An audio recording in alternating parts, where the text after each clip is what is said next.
ဘန်ကောက်ကိုသွားတဲ့ဘလော့လေးရဲ့နောက်ဆုံးပိတ်လေးပါဘိတ်ကလည်းတော်တော်လေးစာနေပြီဆိုတော့ထမင်းစားတဲ့နေရာစီကိုသွားပါတော့မယ်ရှင်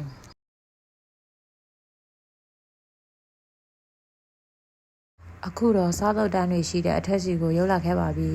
ဘယ်မှာထိုင်ရမလဲဆိုပြီးတော့နေရာရှာနေပါတယ်ရှင်ဒါလည်းယူပြီးဆိုတော့ဘာစားရင်ကောင်းမလဲဆိုတာကိုထိန်ပြီးတော့စဉ်းစားနေပါတယ်အစားတော့ရုံတဲ့ဆိုင်တွေကလေထိုင်အစားတော့ရုံတဲ့ဆိုင်ကပို့ပြီးတော့များပါတယ်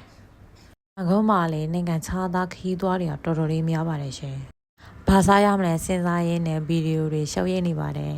။နောက်ဆုံးတော့မှားထားတဲ့ကဖုံမူခောက်လေးရောက်လာခဲ့ပါပြီ။စားပြီးတော့ဓာတ်ပုံတွေဆက်ရဲလိုက်ပါသေးတယ်ရှင်။အခုတော့ဗိတ်လဲပြီးသွားပြီဆိုတော့ပြန်ပါတော့မယ်။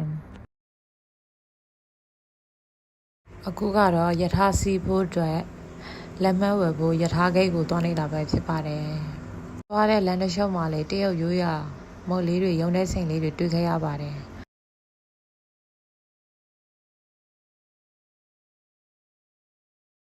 သူတို့တွေလှုပ်ထားတဲ့ပုံစံလေးတွေကစားချင်းစရာလေးတွေပါရှင်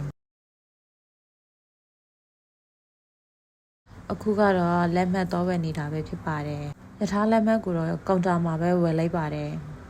တို့ပြန်လာတဲ့အချိန်ကလည်းညနေ6နာရီတောင်ရှိနေပါပြီရှင်ယထာလက်မှတ်လေးတွေလည်းဝယ်ခဲ့ပြီဆိုတော့ယထာစီဖို့အတွက်တော့ပါတော့မယ်ရှင်အဆုံးထိကြည့်ပေးခဲ့တဲ့အတွက်အားလုံးကိုကျေးဇူးတင်ပါတယ်နော်